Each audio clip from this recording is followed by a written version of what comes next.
Or do you think it's just, right now it's just all about the drafts? Look, I have to go off what the regular season looked like. I think CFO are heavily underperforming, and they have been for quite a while. And it's really odd to me that this continues to happen, but now they have got a draft that's more stable for themselves. Maybe, you've got Driver on probably one of his most comfortable picks. Gragas may be the only one that contests it. So he should feel pretty good in the top lane. You saw last game, he was like 1-5. That's not something typical of this player. Gory, ultimately, he actually played well last game. During the season, it has been him weak. It has been him kind of getting punished a lot, so hopefully that's a good sign that he's playing steady. If the other players play how you'd expect them to, they could look good. But yeah, I think CFO generally have been underperforming. It's hard for me to really know if Sengoku overperforming or not, because we don't really have a real tale or a real sign of how strong they can be and how strong the LJL in general are. Stand and deliver. Damn, that was an honorable trade. Did not right click away once, just stands and delivers. And I think that Jet on the champion in the Corki last game was a weapon. Definitely, he had a monster performance on the champion. Didn't really need his team to do anything for him. Just scaled up in that matchup, was winning these team fights, was being very sneaky about where he was on the map, and he's winning really hard against the Solution in the early game. Yeah, won't have to sustain the Solution that you're used to. The nerfs coming through from Absorb Life as well as that fleet footwork makes this lane state an absolute misery for Gory on that Lucian. Definitely not how the lane's supposed to go. Generally, level 1 you'd lose out, but you kind of just you survive, don't take too much damage, hit level 2 and you're feeling good again with that poke coming through that piercing light. But in any case, Jet exploiting Gory. Definitely, and I think the initial trade that Gory did was good. What you want to do into the Corki is, he's very hard chance to match the level 1, so you want to, force that even trade, but as he is Gatling gunning down the wave, that will push it back to you, but Cast is already bot lane. Yeah, aggression coming out of the bot lane, and Cast is down here with this. Alum's going to know what's happened. He should hopefully path towards the opposing jungle, but Yuhi's gone. Yuhi has nowhere to go, and first blood for CFO once again now. It's not all over, of course. This did happen last game, essentially. Just the first blood found, and has the teleport. It didn't really matter all that much. And yeah, he's not going to lose out on all that much. It's just some gold, really. And now we'll have to see if Casa is, able to recognize what's going on. He probably thinks that his top side is being lost out on right now. So he potentially could walk into the duo here, or the jungle support. He's going to recognize that his red is still up. Ooh. Doesn't get away, though. But still, he's going to be upper camp ultimately, because he did steal away the blue, and he should be able to go to his top side pretty uncontested. But what a trigger pull there. Yeah, absolutely. And actually, I gotta say, I haven't seen this Alistair skin in a very long time. This was one of the, the older ones, but the Infernal. Yeah, he's a thick unit on this skin, but I gotta say, you aren't really seeing the Longhorn. The classic Alistair skin, one of my favorites. Yeah, I think Alistair's one of the champs with some of the best skins. I think Kai'Sa in general actually probably just has the best skins. I think nearly every Kai'Sa skin is just immaculate. There are some atrocious ones, don't get me wrong, but to be fair, like with Kai'Sa, it's like they make skins to, sell skins, but with the Alistair skins, they're like, this is funny. Let's make this. Same as Gragas. Those are my skins. I love those. Like the Renekton's, like the toy skins. Like that's a good skin line. I love those. I like the fun skins. We don't really see those anymore. What's your favorite fun skin? I think mine's Gentleman Cho'Gath. Off the top of my head, I just had a terrible answer to that one. I was gonna say, because Sal's is my favorite champion. I was gonna say the furry skin, but I take that back. Oh, the wolf or whatever. I think the Renekton, the toy Renekton. Oh yeah, that one. That is good. Okay. Yeah. I think Brolaf's also up there. I guess I kind of forget that exists, but yeah, I like the ones with just funky voice lines. True. Like the Gentleman Cho just hitting you with the, do you want some cheese with that wine? It's just a classic. Absolutely. But, a quiet early game. The first blood did go towards CFO, but this is the teleport coming back. He didn't miss out on the experience because that wave was pushing back towards him. And, this is just not what we really expected for this mid lane matchup, right? You think that Lucian should win out on the early game, but Jet is doing such a good job to constantly win these trades while also pushing with the fact that Corki is doing so much AoE every single time he trades. Yeah, on the other hand, though, this top lane going exactly as you would imagine. It is, I've played a lot of Cassante. I find that champ very fun, but his early lane phase is so miserable. You have like absolutely no autonomy unless the other player makes a massive mistake, and you don't expect a player like Driver to do so, and so you just kind of sit at your tower, hope your door and shield second wind can heal you up enough while you just continuously take damage and pray you get CS. And this is probably another game where we hope to see the Abyssal Marks as a rush coming out of the Cassante because, you know, does have the double AP carries in the Talia and the Ziggs, and they need to shred as much magic resist as possible. If Casa does end up, you know, going for a tankier build, might just be the Locket Rush for himself in the jungle, which would be a very nice pickup, such a cheap power spike for the jungler where you can just be this, you know, you just win through base levels, right? Because you can build support items, but you still do damage because you're such a high level from getting all this experience that you're securing from these camps. But they're outnumbered on the scrubs right now. Yeah, Pathmaker used though here from the Cassante. It's not going to be such a clear team fight, I think, with that ability down. It's a very long cooldown. These two Void Grubs are picked up, and we're looking now for a potential 4v4. Casa now on their back line onto Alan, does pick up that kill. The culling's looking fantastic here for Gory, but it is going to be this Cassante getting onto him, but the CC coming out of Sword Art, that chain CC, fantastic, and even Shun getting a piece of the action as he picks up a kill. The 5v4 eventually, and it's CFO just cleanly wiping it. This looked like such an even setup for both teams, but the trigger finger on Caster and Gory to just flash in there and find the kill onto Elam was so well played by them. If you look at this, the setup looks so even, right? This is just, you know, a straight 4v4 right now. The Equalizer doesn't look like it does too much, but Elam gets caught out by the Maokai, easily taken out by Gory, and the rest of the team following up here and going in is just, you know, what we expect to see from such a, you know, star-studded roster. I think Sword Art just cancelled the Pathmaker mid-animation, by the way, because it had the animation of like the blades going forward, but he got knocked up before he even got to Gory. Insane play there to make that happen, and honestly just keep his mid laner alive, ultimately. At 5-0 now we find the score at. It's a 3k gold advantage. You know, last game it wasn't an end of the game type of gold lead that CFO found themselves at, but this is a very, very rough gold lead to come back from. And you don't really have that late game you had last game, right? Like, yeah, sure, your champs do well in the late game in isolation, but you have that double AP. It's quite easy to itemize against, and I think Casa very wisely isn't going to be griefing and going for that Leandres this game. There are games where it does make sense. I don't think this is one of them. The Cassante will just be able to walk through that, as will the Rel. And so just going for that tank, he has all the components of a Locket, but he also does have all the components of a Zeke's. So we'll see what he goes for. Why not both? Why not both? Yeah. At both chief items, they get the job done. He just needs to go in, be this disrupting tank for his team to, or enable his team to do damage, and then throws out the Locket as well. That's a shield for the Ziggs ult. And you know, as you were mentioning, they have the gold lead this time, right? But they also have the team fight. They aren't, you know, one-dimensional. They don't have the single target team comp. They have the AoE. They have the lockdown. They have the enabling tools. And now they're online with this gold lead. They already have, you know, over 2,000 gold at this point in the game. It's certainly ridiculous. And Caster, with all the lane priority he has, just feels so enabled to walk around the map and gank anywhere he wants.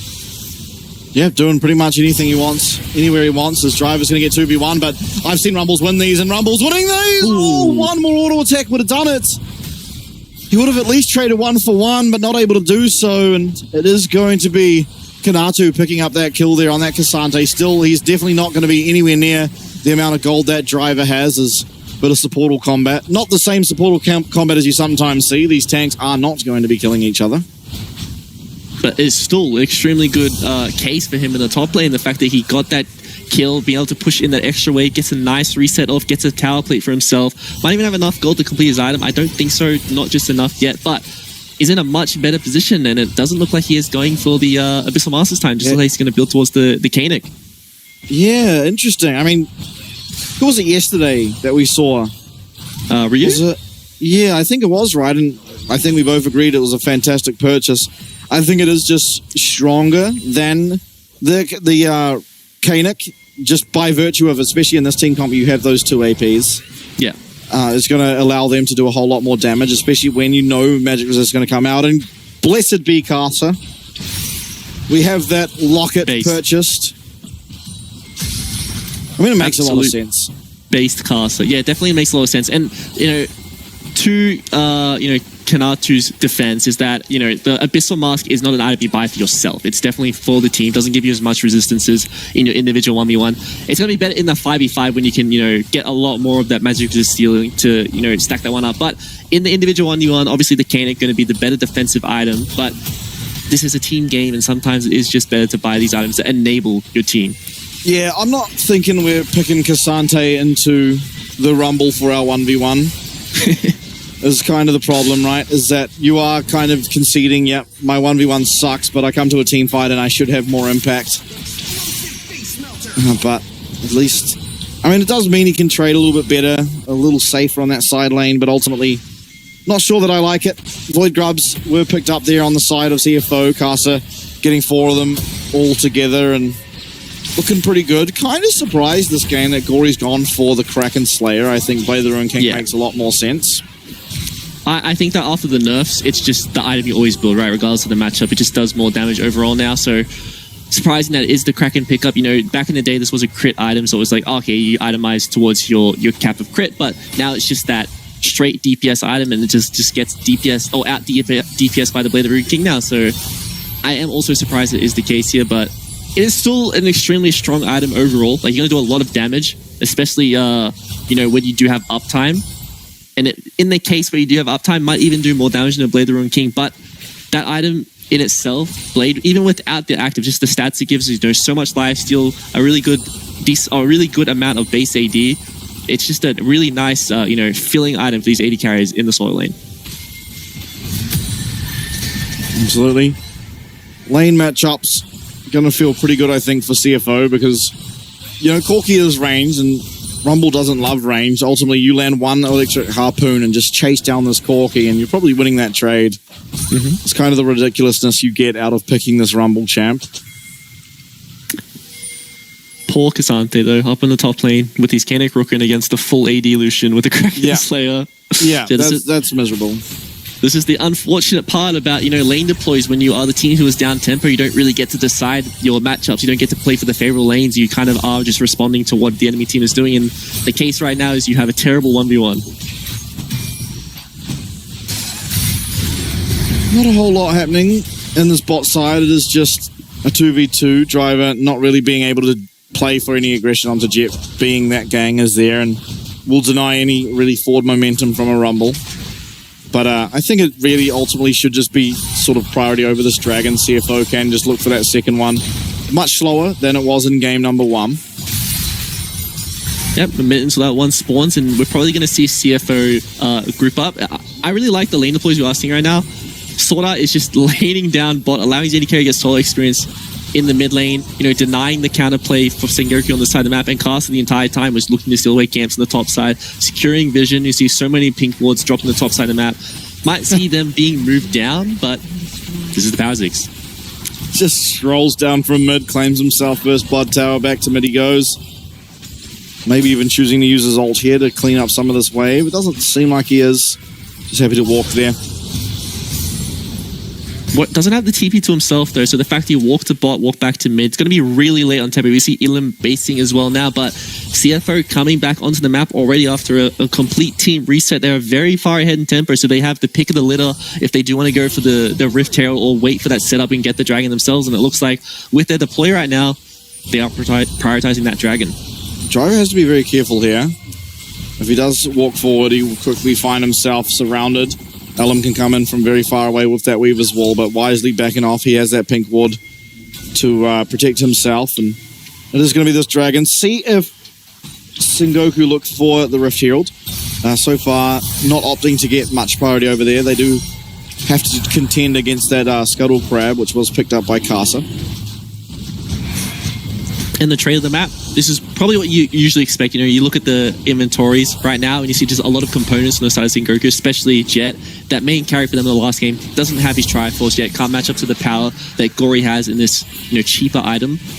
This is the power of the Rumble as well. You know, being that weak side champion, you can just throw the ulti on the wave and delete that one out. But Sorta is here to also play defense, and all of a sudden they can't dive. They have no trade, and on the other side of the map, once again, Cassante is just in the unfavorable matchups. They're not going to be able to get priority in that one, and The one saving grace, though, I will say is that, they can never siege mid. Like, Ziggs is just going to be that champion who can permanently keep this tower alive the entire game as long as he is alive.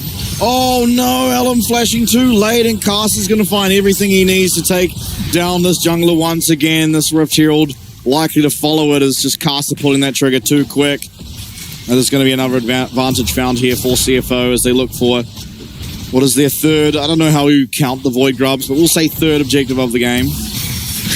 Yeah, definitely count those ones individually, I think. We'll have to see if they can land the third. Flashed out of it. So that is still a big win for CFO. And we see how easy it is for them to execute these skirmishes, right? It's just point and click, flash W. If it lands, these squishy champs die, especially if they don't have, gap closers to get away like the Corki or the Ziggs.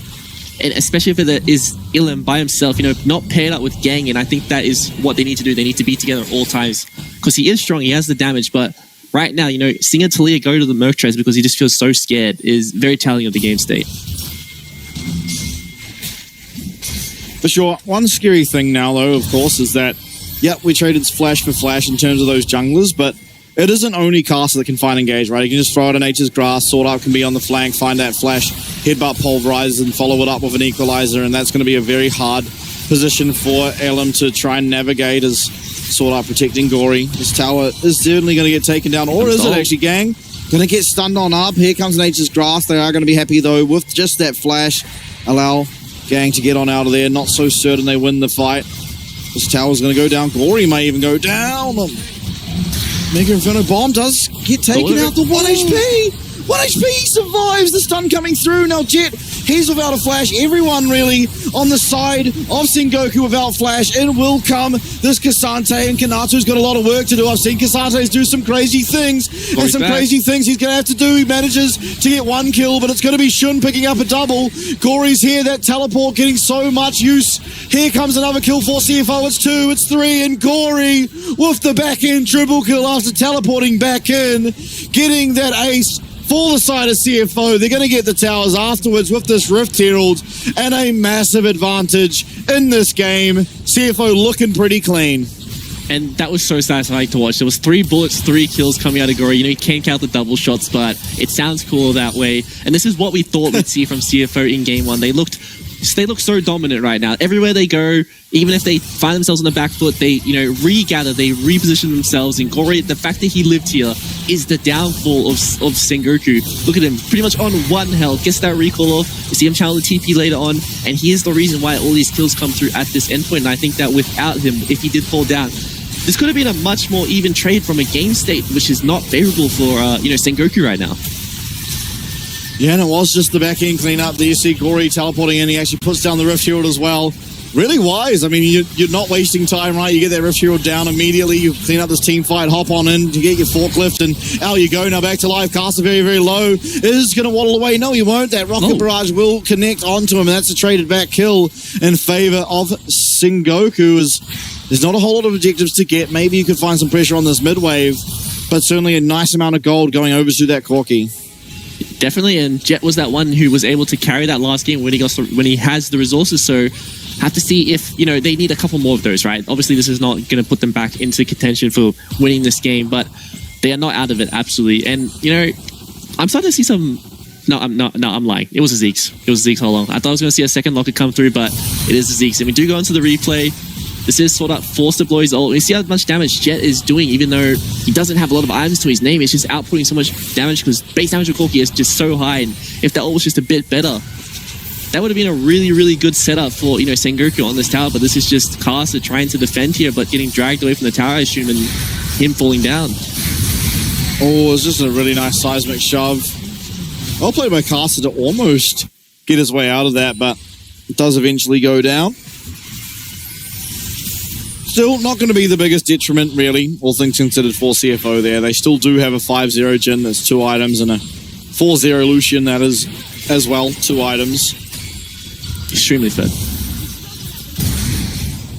I have to see what this, deploy is going to be like, because right now we're seeing the, the trade of the map, but they can't really pressure drive. He's going to throw the equalizer on the wave if he ever feels threatened and clear that one away, make sure they can't take this inner tower as his team is getting their 3rd dragon for the game and puts them on that Ocean Dragon soul point, which is so big for this team comp, right? Look at how sticky this team is, how, tanky they will get with an Ocean Soul. Yeah, absolutely. And should be pretty clear cut, I think, as, it's only a 4K gold advantage, but it kind of feels like more, right? As you're not going to get the same amount of DPS out of a Ziggs, especially when you're going against an Alistair and ultimately not going to be able to find that many bombs onto the likes of, a Jhin, onto a Lucian. As you do, it's just so consistent for Shun and for Gory to find the damage on the other hand for CFO. So while the gold advantage isn't that high, just by, number value, just the pressure on the map and how much these champions can actually interact, it feels like CFO are a lot more ahead than they sort of seem. Yeah, no, I certainly agree. I think that this is the same as last game. We saw the gold lead being pretty much similar the entire game, that 3,000 to 4,000 point, but it felt much more one-sided for Sengoku, and I think that is the case for CFO right now.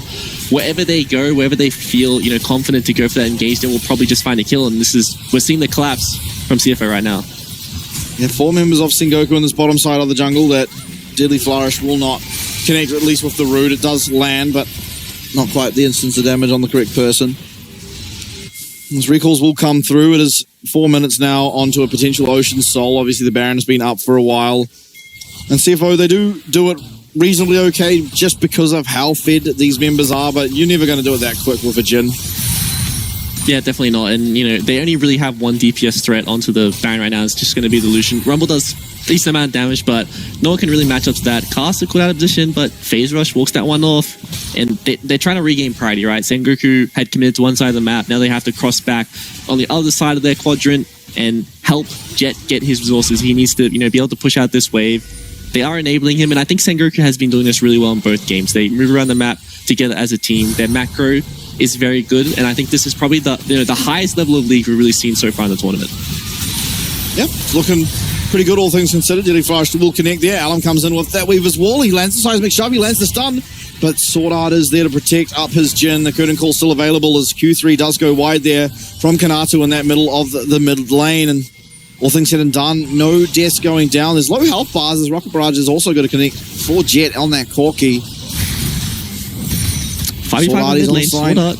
Yeah, they're looking for something. They've got a conniving plan. Sword Art, he has flash. Everyone's grouped. Everyone's clumped. Sword Art's coming in. Sword Art might just find the way in. Caster does. There comes the Zhonya's out of Alum. He's going to be able to stay alive for just a little bit longer as the Unbreakable Wheel does come through from Sword Art. But Gory is absolutely quick-scoping everyone. This is a Rust montage as Lucian has taken over completely. The flash away from Kanado means he will not be taken down, but the rest of the team cannot say the same as CFO are quickly running away with it.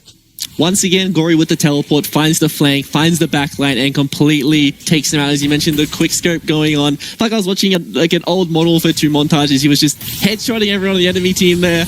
Does his job. Short doesn't find that huge engage he needs, but he just gets into the team. And, the fact they blow the Zhonyas from Ilum, they make him flash. He thinks he's safe, he thinks he's in position, but all of a sudden, Gory rocks up and gets the job done. Yes, certainly does. And this is the power. I think we're seeing it really in full force this game, just how much a good teleport means, right? Surviving on low HP, getting that teleport off. Fantastic engage from Caster and Sword Art. Immediately getting that Zhonya's away from the side of Sengoku, and then just the entire zoning happening. You see on the top side of the map, of course, we looked at Gory during the fight, but Sword Art is just entirely taking out 2 people from that fight single-handedly. You cannot burst through this Alistair health bar, especially when that ultimate's popped, and so it just gives full impunity to Gory to just continue to wail away at those health bars. And honestly, at the stage he's at this game, it takes like 1, 2, 3 rotations of one ability into, that double tap, and you're pretty much taking someone out. And I just want to note, I'm really happy right now. We see 2 lockets. We also see Caster going for the Abyssal Mask next. So this is mathematically correct League of Legends happening right now on our screen. And this is definitely, I want to iterate again, this is definitely the highest quality that we have seen so far. But Gang on the super flank. Can't really see if there is wards that he's going to travel over, but potentially could get spotted out. But if not, has the flash and could find himself, finding Gory. He's found Gory, but Gory now spotting out where Gang is, and Sword Art's going to be able to tank up that rel. He waited so long in that Dragon Pit just to fall down immediately. It's a nice equalizer, cutting off Allen for the rest of his team. Will be taken out, but it's Gory overextending that does get taken out on the other side. Now it's a 2v4 driver. He's coming around the back. Curtain call, delaying, slowing, and ultimately not going to be able to delay enough as Shun will be able to take down this bot lane inner. The mid lane being looked at as well, and the Baron buff still alive for another 1 minute and 20 as CFO. They are marching down the base of Sengoku. They lost game number 1, but they're saying, God damn it, we're going to win game number 2. Yeah, and it was very surprising that Gang didn't go for the trigger pull straight away into Gory. They knew that he didn't have flash, but he decided not to go for him. Maybe he thought that, he still has a dash. They can't really lock him down. His team was too far away to follow up. Still falls down anyway, commits the Magnet Storm, so is these flash coming up to the next fight though. So there is a window, right? There is a window to be able to find these members of CFO without summons. The Rumble can also die in a combo, but Gory is the main one who needs to go down. Shun has double summons to himself, has 3.5 items, and it's going to be sitting extremely far back while still having very high uptime in these fights. And he's probably someone they have to look out for, but they can't really deal with at this point in the game. Yeah, definitely not, right? It feels like at this stage, how are you getting the Jin?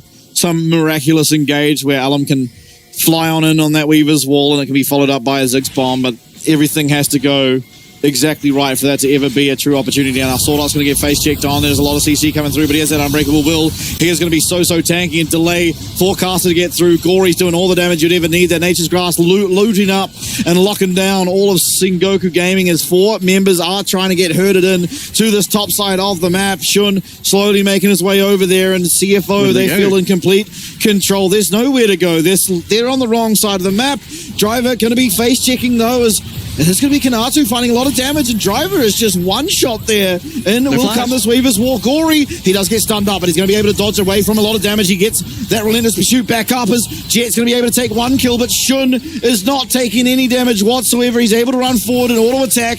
Oh my god, that was the first auto attack of his 4, and it's almost one shot the Talia. Only Cassante and Gang will stand, and Shun is able to do whatever he likes. He is so strong, 10-0, and he is playing like a man possessed. Yeah, absolutely. And see if he can find that last kill into Kanatu. Doesn't know where he is. Oh, he saw him. Oh, he found it! Almost entirely blind, but he does manage to do it, Gang. He's not going to go down, but Shun, he's only got this Rel contending him. This mid lane inhib tower is sure to fall. He does have time now as well to hit away at this inhib. It's a very slow take. He has a lot of items, but his auto attacks come through extremely slowly. Is doing absolutely everything for his team, but Gang staying around. TP coming out of Jera now. Now, how is Shun going to navigate this? Sword Art finds this Corki. It's a nice engage found from Gang, but Jet's trying to turn it around, and Shun has completely taken out this Corki. This could just be the end of the game. They looked for something, but Sword Art was wise to it. The flash forward, Gory, one more auto attack. Not even going to need it, as now all that stands is Yuhi, the Cassante, Kanatu. He's back. Nature's Grass coming out. He's stuck up. Pathmaker used. Nexus Tower 1 and 2 fall. The inhib sure to follow. And we have back-to-back game number 3 on the horizon here, as the PCS playoffs is surely entertaining. Absolutely. If anything that it isn't, it is insanely entertaining. And I think that this is the class that Flying Oysters really has to bounce back. That I like the game 1 draft, right? In the best of series, those are the kind of things you want to do. You want to play something that, if it does work, the enemy team has to think about it. Didn't work, bounce back to a very stable, comp that just has a lot of avenues to play through. Caster on the Maokai. Well, I think he had the same impact on that Nilly. Couldn't really do anything in those team fights, but now he's on that Maokai. He is the playmaker for his team, and when he does have the ability to find these engages, find these avenues to get his team into the game, he will absolutely make sure they are executed on, and he did so well in that game, and I think his team overall did so well in that